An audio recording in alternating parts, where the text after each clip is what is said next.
What's going on, guys? It's Armour, and today we're going to be taking a detailed look at these guys right here. These are the TP5s from Peak, and I'm really excited to start playing in these because if you don't know, these right here, which are the TP4, so 4 and 5. The 4s were my most surprising encore performer of last season. So I'm hoping that the TP5s hold up to the 4s. I did play in these the other night, so I will let you know how they felt a little bit later. But let's just start with the tech. And the thing that stood out to me the most was this traction, guys. Look at the traction pattern. It looks very solid, and when I put these on the court, they were sticking like glue. So I'm really excited to see if this traction holds up over time.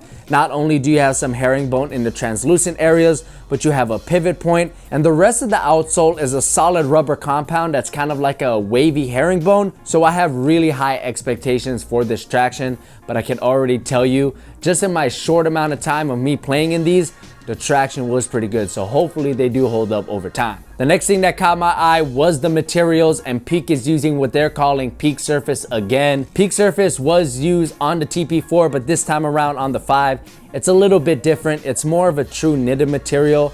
Not quite, it kind of feels like a nylon knit to me. It's a little bit more rough than something like a prime knit or a fly knit. But last year on the 4, it was a little plasticky. This time around, it does not feel like plastic whatsoever, but there are fused overlays in this medial toe box area. So when you're dragging your toe across that concrete outdoors or even the hardwood, this fused overlay is gonna help keep the materials on the shoe and not ripping from the midsole. It'll be interesting to see how these break in, but so far the materials, I'm liking what I'm seeing. And at a retail price of only $80, you really can't go wrong with this type of materials. It's a lot better than the other sneakers on the market today that are priced at this price point, which, by the way, I forgot to mention, I got these on famujisneakers.com. I'm not sure how to pronounce that, but this is where I got them. It's a site where they sell all of the China brand sneakers. So if you're interested in picking up a pair, I'll put all of those links in the description box below if you're interested in picking up a pair. As for the cushion, I'm not exactly sure what they used, but I think it's pretty safe to say that Peak is gonna use their gradient dual technology here. Last year on the 5s, as you can see, you could clearly see the gradient dual like mapping here. On the 5s, I don't really see it. I guess you can kind of right over here in the forefoot, but I'm not too sure. It would surprise me if they used anything else. They usually like to recycle their technology like that. And gradient dual is fine. It's a really low to the ground, very fast cushion setup that quick guards like Tony Parker are really gonna like, but you're still getting a little bit of energy return the more pressure you put on it. Now I know what you guys want me to address, this wing right here. I know it reminds you of what was on the LeBron 13 Elite, that big carbon fiber wing that was stabbing into the foot of a lot of people who did cop the LeBron 13 Elite. But this wing right here does look visually similar to what was on that LeBron sneaker, but it does not cut into my foot, at least not yet. I'm not sure. Maybe once I break these in, the material soften up and the shoe starts to cave in on my foot. This might end up pinching me, but I'm pretty confident it won't because so far I did not even notice this. As far as the fit on the TP5, like I said, last year the TP4 had an amazing fit even though I went up half a size. I did the same thing here. So these are a size 11 and the fit is extremely good, but it's still not as good as the TP4. There's a little bit of dead space in the toe box area, but overall the fit is really nice. I would recommend going up half a size because if I went true to size, they would be way too tight. It's already a tight fitting sneaker. Going up half a size really saved my foot.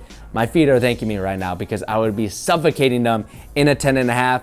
So if you're interested in picking these up, go up half a size. So that pretty much takes care of everything tech-wise in the TP5.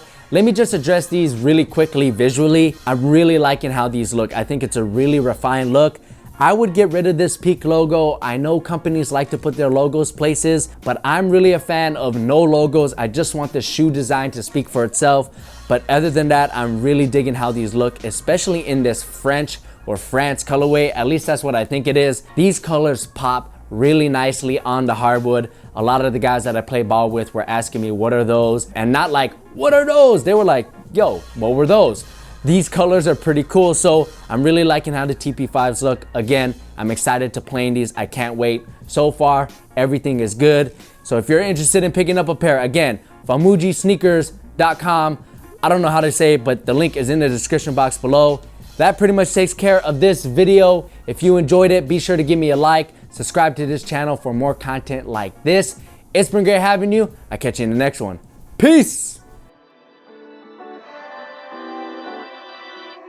I own Benjis cause I like the face. Up in Canada, it's not the same. Recording me, you need some yellow tape. Kill the beef, then we get some steak. Fool for that, I even lick the plate. Fool for that, they even lick the